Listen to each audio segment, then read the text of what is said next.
She heard the hooves before she saw them, slow, deliberate, too steady for honest men. Dawn had not yet broken, but the earth already carried that uneasy tremor that told her trouble wasn't just coming, it had arrived early.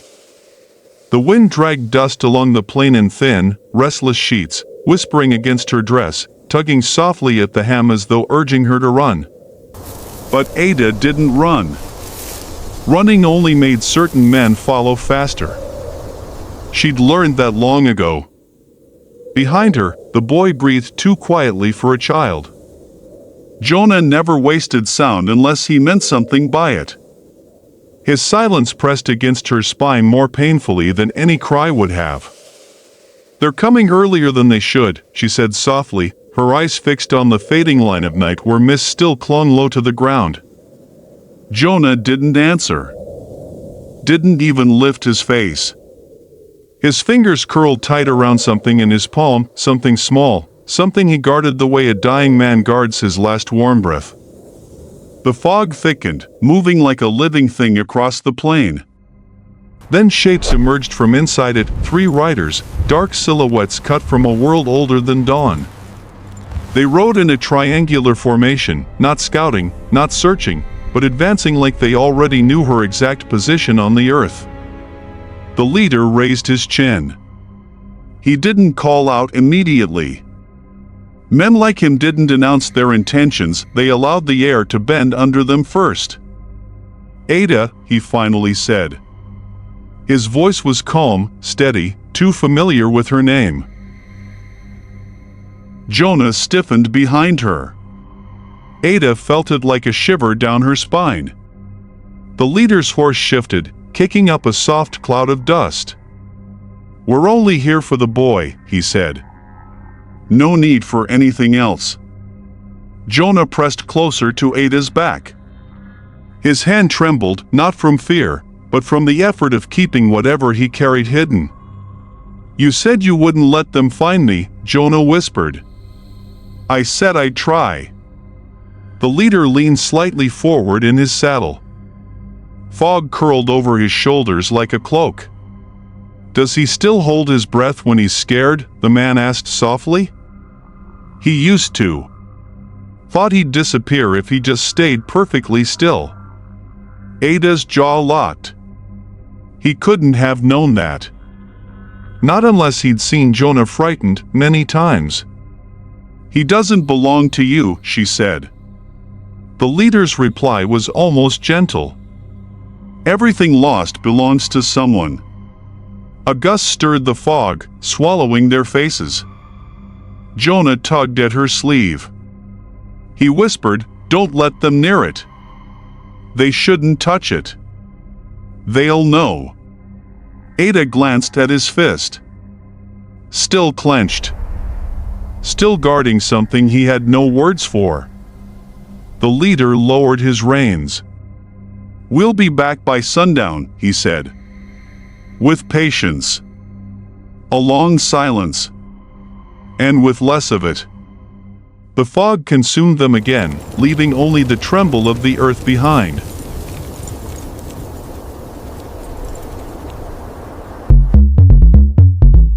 Some memories follow. Others awaken. When the fog finally settled and the last hoofbeat faded into the distance, Jonah exhaled shakily. "He remembers me," he said. Ada didn't turn.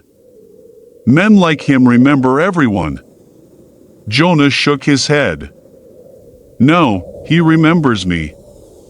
Even the part one forgot." Those words slid under Ada's ribs like something cold and sharp.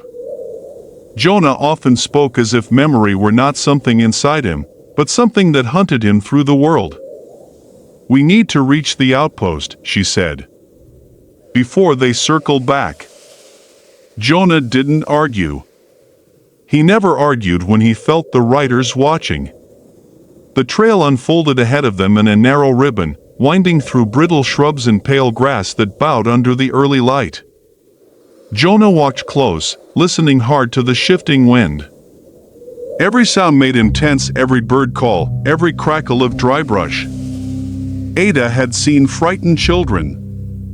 Jonah wasn't one of them. His fear was older, quieter, shaped by something he refused to explain.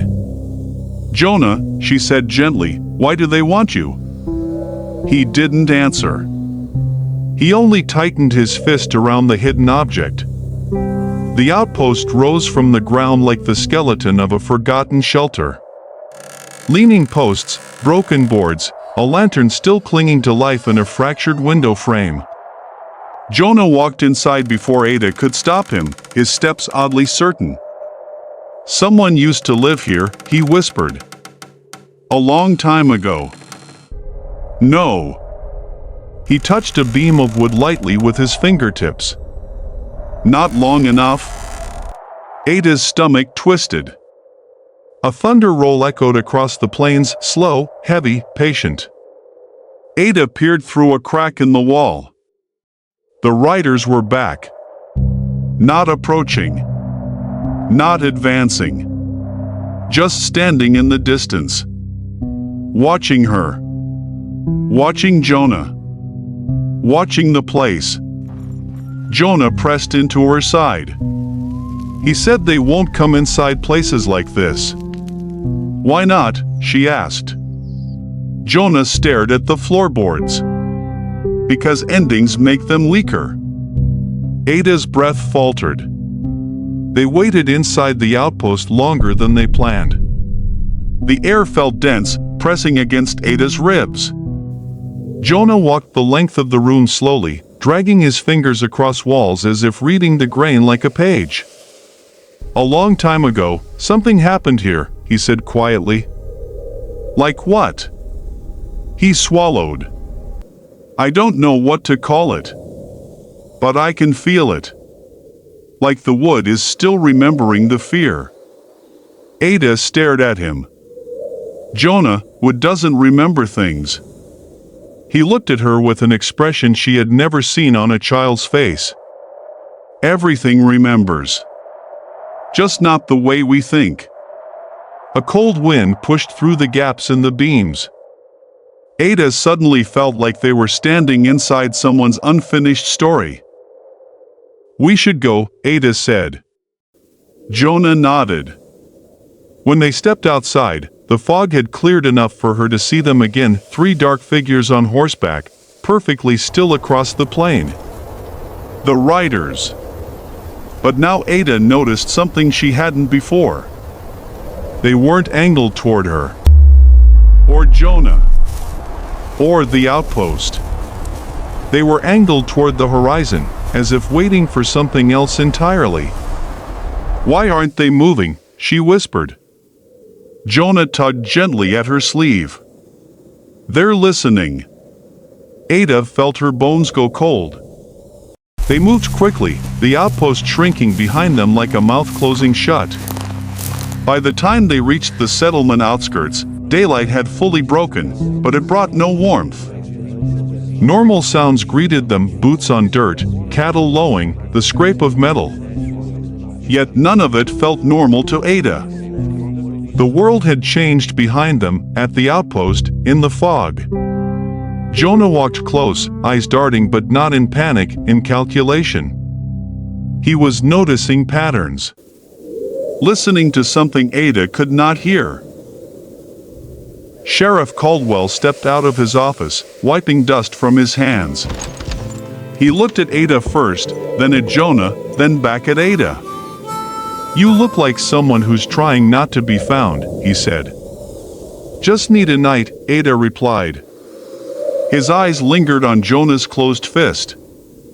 "Everything all right with the boy?" "He's tired." Caldwell didn't believe her. But he didn't press. "You can take the east shed," he said. "Keep to yourselves." Jonah's fingers tightened around the hidden object. The settlement quieted as night pulled its weight across the rooftops. Ada settled near the shed door. Jonah curled against the wall, clutching the object as if it were the only anchor he had in the world. Hours passed. Then, "Ada," Jonah whispered. "It's remembering me again." "What is?" He opened his hand. A wooden token lay there, etched with spirals burned deep into the grain. Not carved. Not crafted. Almost grown. "When I sleep," he whispered, "it wakes up." Ada felt a shudder crawl under her skin. The lantern outside flickered. A soft, unnatural pulse. As if responding. Ada leaned forward slowly, watching the lantern outside tremble. "Jonah, what do you mean it wakes up?" He kept his voice barely above a breath.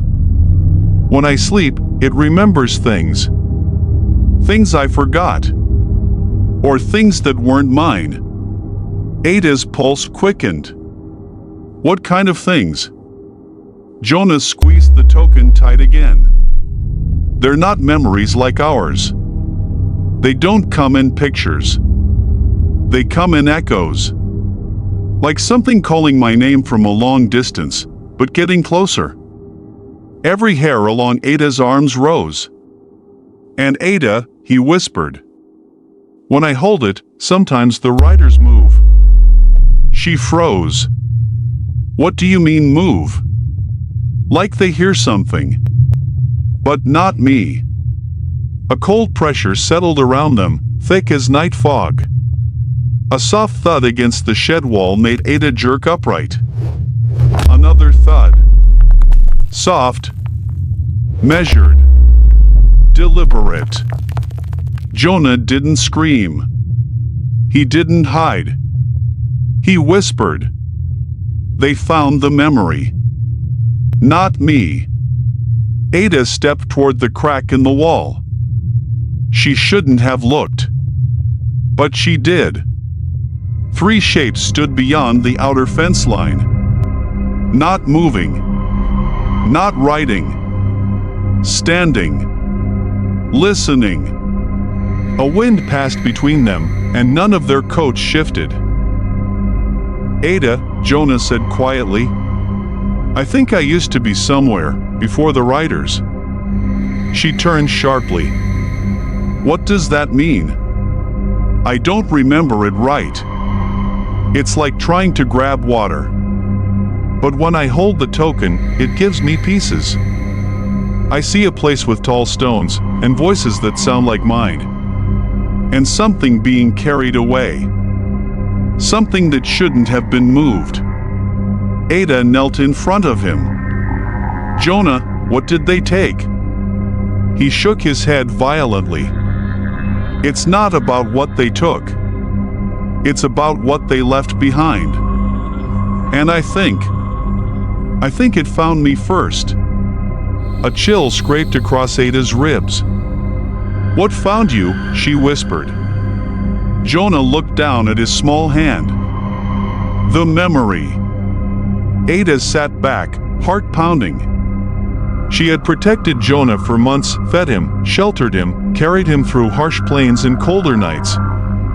But she never asked deeper.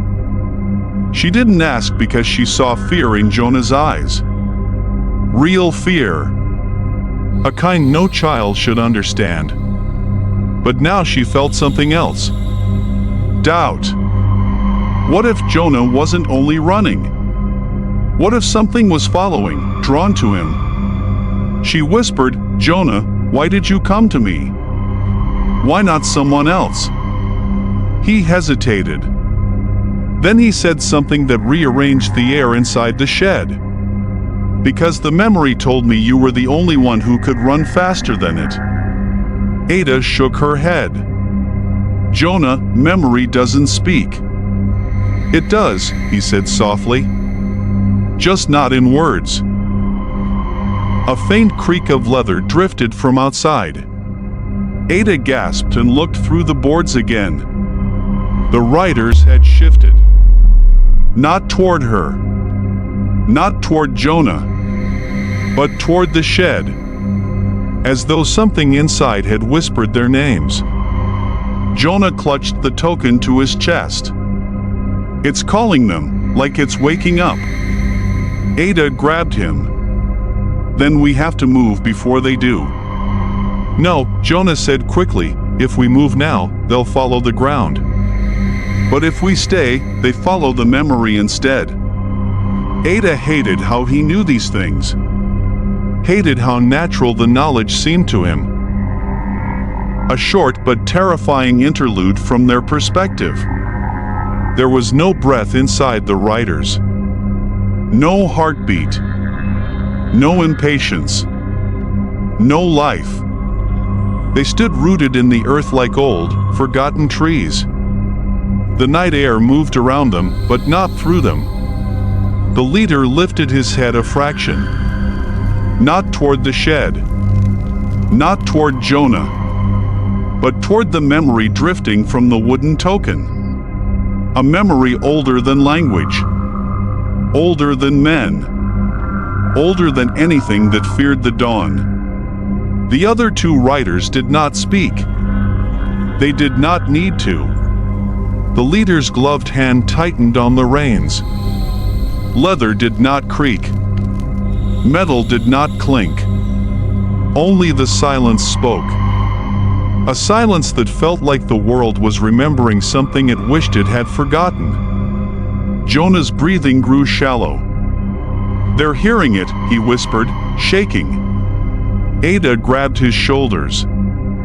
"Jonah, look at me. You're safe." "No," he said softly. "I'm not. Not from this." Something pulsed faintly inside his hand. A glow. A warmth. Ada stared. The token was beating. Slow, like a heart that did not belong in the world of the living. "Ada," Jonah cried.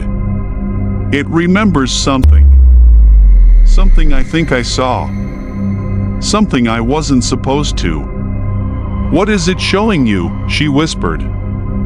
"The riders. Before they were riders." Ada felt the ground tilt beneath her. Jonah spoke in a trembling voice. "I see a circle. And tall stones. And people, not many. Not a town. Not a tribe. A gathering." Ada held him. "They're chanting without words. Like humming. Low. Old. Like the earth humming back." Ada swallowed. "What else?" Jonah squeezed his eyes shut as if pushing through pain. "The memory wasn't meant for a child," he whispered. "It wasn't even meant for people." Ada's breath caught. "And the riders," Jonah continued. "They weren't riders. They were something else. But they were made to carry this memory, not chase it." Ada felt a coldness settle inside her chest. "Jonah," she whispered. "Why do they want you?" Jonah opened his eyes. "Because the memory chose me instead of them." Ada grabbed his hand. "Then we run before they realize that." "We can't," Jonah said, shaking. "If we run now, the memory will panic. It will show them everything at once." "And if we stay?" she asked. "Then it will show them slowly." Ada stared at him. "So what do we do?" Jonah whispered. "We wait until the memory rests. When it stops remembering for a minute. That's when we escape." Ada looked outside. The riders had stepped closer. Barely an inch. But closer. "How long until it rests?" she asked. Jonah closed his eyes. "I don't know. But I know dawn makes it weaker." Ada steadied her breath. "Then we hold out until dawn." Jonah leaned into her, voice shaking. "Ada, I think I'm the reason they're coming.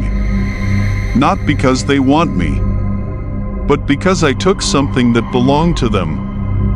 Ada held his face gently. "Then we run before they remember everything." She looked through the boards again. The riders stood still as stone, waiting, listening, patient as death. Ada whispered, "Jonah, whatever happens next, don't let go of that token." Jonah looked at her. "If I do, what happens?" She didn't answer. She didn't know. Outside, the riders shifted again. Not closer. Not further. But aware. The token pulsed hard, once, twice. Then stopped. Jonah gasped. "Ada, it's resting." Her heart hammered. "Then this is our chance," she said. "We run at dawn." Fog crept across the ground again, swallowing the rider's legs in darkness. The world held its breath. And the memory slept. In 2 days, the riders return. If you want to be here when they arrive, don't miss part 2.